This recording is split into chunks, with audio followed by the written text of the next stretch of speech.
This is Mwehoko Television and this is Simon Geshoe Show. Na leo tumepata mgeni atuambia majina na pia mahali ametoka. Majina yangu ni Mwaniki wa Githinji. Yes. Mimi ni mkazi wa Mwehoko. Mahera. Village inaitwa Mahera. Hapa ndio ninaishi. Na mimi nimeokoka. Na pia ninafanya kazi ya kijiji kama CHP. Yes. Na pia hiyo ndio mambo yale ninafanya. Okay. Yes. So wewe ni elder hapa Mwehoko. Yeah. Na pia unafanya kazi ya CHP. Na kidogo pia naona wakati nilikujua haukuwa hivi, unaweza tuambia kidogo what happened? Okay. Kama vile nimevyosema, majina yangu ni Mwaniki wa Githinji. Mimi nilipata kukojeka mwaka wa 2024. Azia mwanzoni ikawa na shida. Wakati mmoja mimi nilikuwa naalisha nguruwe kwa sababu niko na mahali naalisha nguruwe. Nikapata shida, nguruwe ikanipiga, ikaniharibu mkono.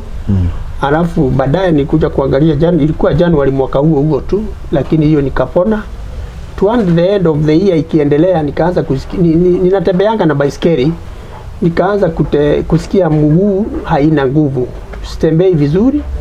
Na wakati huo tu shida NHIF ilikuwa imeisha, tumeingia kwa SHA. Previously hiyo shida ingine ya mkono nilienda nikatumia pesa kwa SHA kwa NHIF na nikatengenezwa na nikawa mzuri. So wakati kutoka mwezi wa 8 sasa mama akawa ameretire na ndio nilikuwa natumia. So ikawa sasa sikupata uangaliwa mgonjwa, shida ile nilikuwa ya mwili haraka. So nilipokuwa nikiendelea nikaona mwili yangu mguu inadhoofika, ikafika kiwango kwa sababu nilienda hospitali kama 4. Nikaenda Roiro, nikaenda Mama Ruse, alafu finally nikaenda Mathare. Huko kote sikupata majibu kwa sababu hawakuwa wakinipatia tibu ile inatakikana, kwa sababu ninawaambia mguu ndio inanitatiza lakini hawaangalii vizuri. So ikafika kiwango toward the end of December, kwa sababu sasa imeenda sana, mguu yangu ikafura, ikawa sasa sitembei kwa sababu damu haifiki chini. So nikawa na rafiki jirani, nikampigia simu, nikamwambia ni daktari anafanya Kenyatta. Nikampigia simu, nikamwambia ile shida niko nayo kwa sababu nilikuwa na uchungu mkali sana, sikuwa nikilala kwa kitanda sababu ya uchungu. Nikamuuliza, nikamwambia vile ninapitia, alafu baadaye akaniambia wacha nioga alafu nikuja. Alipokuja akaona vile nilivyo, akanipea dawa za kumaliza uchungu. Asubuhi tukaamka tukaenda Kenyatta toward the end of wiki ya mwisho ya December ya 2024. Tulipoenda Kenyatta pia singeweza kupata picha hii mguu ipigwe picha. Tukatumwa kupigwa picha, SHA haikuwa ikifanya kazi kwa sababu SHA nilikuwa naye lakini haikuwa activated. So mimi yeye na bibi yangu na my daughter wakajikusanya pesa, ilikuwa 38,000. Nikapigwa picha ikaonyeshana ya kwamba mguu damu haitiririki. So tukarudi Kenyatta. Tuliporudi Kenyatta nikaandikiwa kulala wakati huo kwa sababu that Saturday tu ya mwisho wa 2024 December. So nikaambiwa lazima nilale. So niliposikia mguu itakatwa nikasikia mguu yangu inaenda namna gani. Nilipoambiwa sasa lazima nilale, nikasikwa na emotion kwa moyo. Sasa nikajiuliza sasa mguu itakatwa nitakaa namna gani, nitakuwa nikitembea vipi?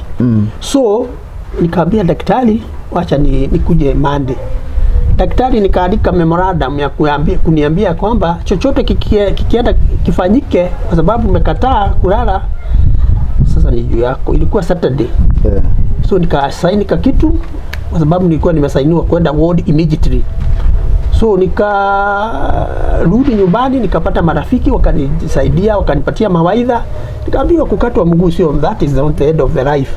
Nikakubali. Nilipokubali nikarudi Kenyatta Monday nilipofika huko daktari yule alikuwa anakuja kuniangalia, akauliza, wewe kwa nini, why are you here, unafanya nini hapa na unatakikana kuwa ndani ya ward? So bibi yangu na wale tulikuwa na wao wakamuongelesha, nafikiri kuna certain fee walilipa kwa sababu ya ile siku ilikuwa inasemekana niko kwa ward na sikulala. So nikaenda kwa ward. Nilipoenda kwa ward tulikaa sana hapo casualty. Nikaenda ward kitu kama saa 12 hivi. Nilikuwa nimekula lunch, nikaambiwa kutoka hapo hautakula kitu kingine. Nilipoambiwa sitakula kitu kingine, so nikakaa kwa kitanda nikikojea sasa vile nitaambiwa. Kitu ilipofika saa 4 hivi ya usiku, nikakuja nikashukuliwa, nikapelekwa theater, nikaenda mguu ikakatwa. Na ilipokatwa sasa ikawa ni hivyo. Sasa nilirudi kujisikia kitu kama saa 7 ya usiku hivi, ndio nilirudi tena kwa the main ward. Nikarudi kwa ward, nikakaa Kenyatta wiki kama moja hivi, mguu ikaanza kupona na mimi nikaanza kuzoea hiyo maisha ya kutembea bila mguu. So nilipotembea hivyo ilikuwa 30th December last year 2024. So saa hii ninashukuru Mungu kwa sababu nimepona. Hiyo kidoda ya kumkatwa mguu ilikuja baadaye kanisumbua kwa sababu ya vile ugonjwa nilikuwa naye ikakataa kushikana. Na sasa wakati ulikatwa hiyo mguu, what went through your mind? Nilikuwa na shida kubwa sana kwa sababu sasa nilikuwa na shangaa. Mimi nilikuwa mtu anajifanyia kazi. Nilikuwa na nguruwe na tena ni mtu anatembea. Nilikuwa natembea sana kwa sababu zile kazi ninafanya lazima niwe nikitembea. Sasa nilikuwa nashangaa nitakuwa nikifanya hizi kazi namna gani. Lakini Mungu amenisaidia. Nimepona na saa hii hata ukiangalia kwa hiyo picha unaona siko vile nilikuwa nikiwa Kenyatta. Umekubali? Nimejikubali na nimepona na saa hii mtu hata tukikutana sasa kangi aniambie pole kwa sababu ninaona watu tukikutana wanahuzunika sana. Hata watoto tukiangalia wanataka tu kuniguza waone huyu mtu anatembea na hii miti ni nini. Lakini saa hii sina shida kwa sababu Mungu amenisaidia, nimepona na nimejikubali vile nilivyo. Yes. Na sasa wakati ulikuwa uko sawa, ulikuwa kazi. Na sasa hizi labda uko na challenge ya kufanya kazi, chakula, maybe unasaidikaje? Mimi nataka kurudishia shukrani marafiki zangu sababu ni kama vile umesikia hapo kibeleni nimesema niko na marafiki wengi sana. Mimi mzee wa kanisa langu pale ninaenda inaitwa Faith Mountain Movers Ministry. Amenishikilia vizuri sana. Mchungaji wangu Bishop Helen amenishikilia vizuri sana. Na pia kijiji mzima ya Mwihoko, wazee wale tunafanya kazi nao, vikundi vile ninafanya kazi nao. Zile pesa nimekuwa nikitumia hata kwenda clinic kwa sababu nimekuwa nikienda clinic mara 2 kwa wiki previously kwa sababu kidoda lazima ingeenda iangaliwe, itengenezwe mpaka ishikane na itolewe uchafu ili iweze kushikana. Hiyo pesa nimekuwa nikitumia ni za wanakijiji. Ndio wamekuwa kinisaidia. Na ninashukuru Mungu sana kwa sababu nimesaidika ya kutosha. Yes. Okay. Na labda uko na jambo ungetaka kuambia ule mtu mwenye anakuonea huruma ama labda pia mlemavu mwenye labda ako pale kwa street, unaweza waambia aje? Unajua kuna ule ako mlemavu na labda anaona amefika mwisho, give up. Na labda huyu mtu anaweza fanya kazi ama what can you tell them? Kile ningeanza kuambia watu wale wamefika kiwango kama hii nimefika, kuwa mtu amekuwa mlemavu, ni ya kwamba mimi nimekutana na watu wengi sana. Kenyatta mtu amekatwa hata miguu yote miwili, wengine amekatwa mguu mmoja. Na tunawaambiana, tunajipeana moyo tu, tunapeana nguvu. Kwa sababu wewe ni kujikuta umejikuta. Mimi kama vile nimesema previously nilikuwa mzima, nilikuwa natembea. Na sikuwa na sikuwa nafikiria katika maisha yangu, uzee wangu nikifikiria nikikaribia kwenda kule tunaendanga, sikufikiria nitakaa bila mguu. So mimi kile ningeomba sisi kama saa hii serikali inatusaidia. Na hapa kwetu katika Mwihoko tuko na kikundi tuko naye, tunashiriki na hao watu wako na challenges.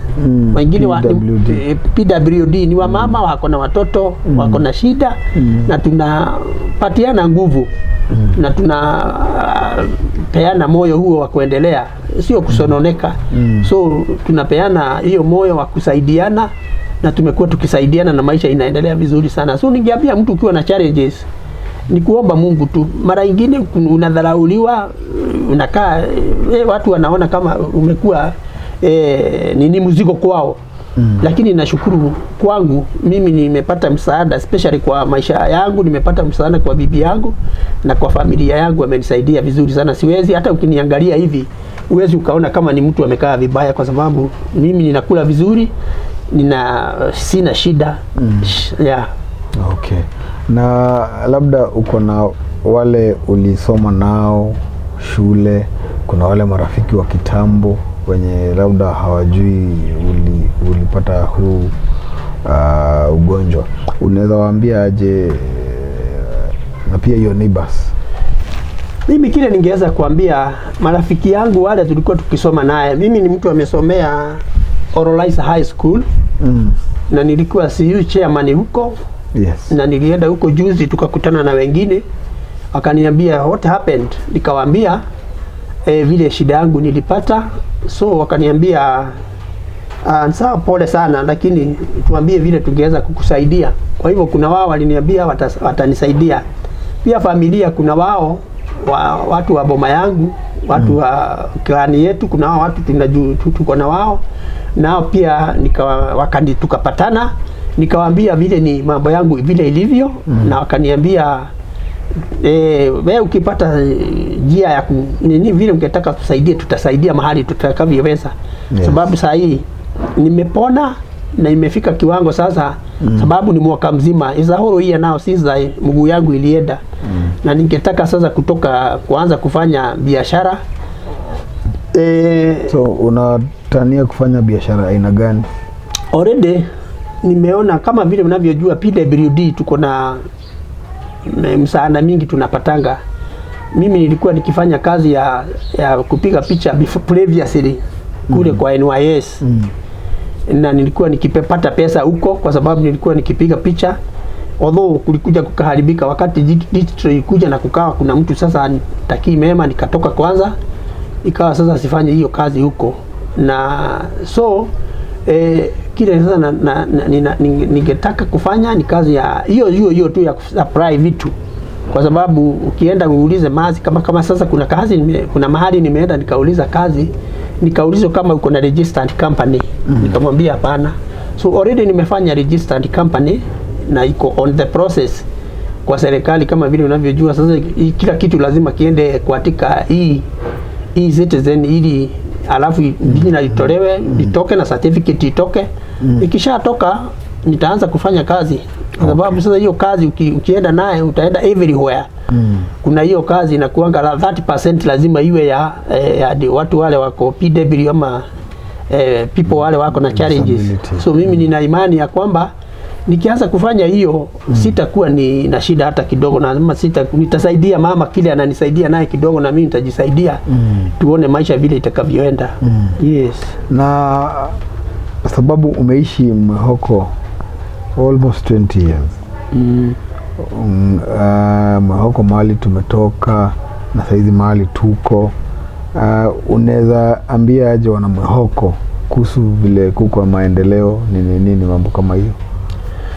Kile ningeambia wale tunaishi naye katika hii kijiji yetu. Yes. Na kama vile nimesema previously hapo, mimi ni mzee wa kijiji. Kijiji yetu imekuwa na kasi sana. Na tumekuwa watu wengi sana. Wakati tulikuwa tunaanza hii kijiji, tulipoanza police post, tulikuwa na shida sana, kwa sababu mimi ni mmoja wa wajirishi wa Mwehoko police post ya kwanza, ile ilikuweko before tuletwa na ile tuko naye Mutuya hapa kwa chief. Hiyo ndio sisi tuliajisha, hata mimi ni mmoja wale walijenga hizo nyumba. za askari, na tulikuwa na challenges sana kwa sababu kuna opposition ilikuwa kali sana. Kijiji yetu imekuwa sana na kumekuwa na shida nyingi sana kwa sababu saa hii kijiji tumeingia watu wa aina yote na uwezi ukazuia. Sasa tumekuwa na watu wanahangaisha watu wale wengine. Na yangu ni kuomba tu wale wako kama ikiwa ni chief washikane na watu wazee wa mtaa ili tuweze kulainisha kijiji yetu. Ikiwa nao ni askari wafanye kazi yao, kwa sababu sasa mimi kama mahali ninaishi, kuna mahali ninaona uofu unatokea na unaona askari wanakuja tu wanachukua kitu kwa sababu bangi inauzwa tu hapo live na mimi hiyo ni kitu inaniudhi vibaya sana. So tumekuwa tukisaidiana, lakini tulipokuwa na yule chief tulikuwa naye akatolewa, kukaja mwingine, ikawa sasa hatushikani vizuri. Lakini saa hii kuna mwingine tumeshika, amekuja anaitwa Wilson Irongo na tuliongea na yeye juzi na akatuambia anataka tushikane, tulainishe kijiji. Maovu inakuwa mengi kwa sababu wezi hii wa nyumba kidogo kidogo ziko, watu wa kuuza bangi wako, madawa inauzwa, pombe kama hii town yetu ya Mwihoko ndio kila pombe watu wametoa pombe zao zote zimewekwa huko. Inaitwaje, pombe imefunguliwa kila mahali, hizo wine and spirits kila mahali. Sasa na hiyo ni vitu katika tunataka ingekuwa niko na uwezo ningetaka turainishe ziwe kiasi, lakini sio kila mahali na siwe na masaa. Sio kila wakati watu wanaenda kukunywa pombe kila wakati. Watu wanaruhusiwa wafanye kazi, alafu mtu anaenda kukunywa pombe baada ya kumaliza kazi.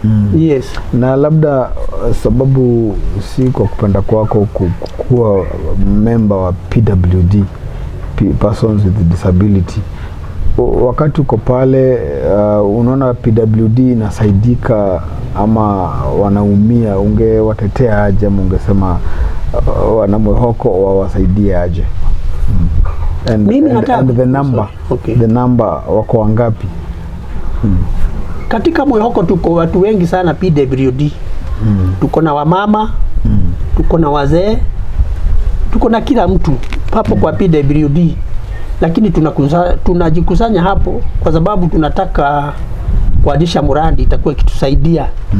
Kuna project tunataka kuanza kwa sababu tunasaidiwa na Catholic ndio wa sponsor, ametupatia hata mahali tuko na kaofisi na kufanyia kazi. Tunataka kuanza kufanya kazi na mikono yetu, kazi ya aina mbalimbali, kazi ya kushona, kazi ya kutengeneza hii bead, ya kutengeneza beads, kazi ya kutengeneza bahasha. Na tunataka kuanza hiyo kitu kama next week hivi, tunataka kuanza hiyo project. Lakini Catholic ndio main sponsor. Yes. Kwa hivyo PWD for now kuna mambo ambayo wamejipanga kufanya kwa community. Na pia ungeomba wadhamini wakuje on board ama ningeomba wadhamini wakikuja. Umesikia tuko na already na organization tunajiita Tumaini Welfare. Hiyo inashukua kila mtu katika kijiji hii. Ukitaka hatufungii watu nje. Tunaikomparate kila mtu. Wote tunawaingiza ndani. So ukiwa uko na hiyo shida katika hii area, uko na mtoto wako ndani ya nyumba, tungeomba waache kuweka mtoto kwa nyumba.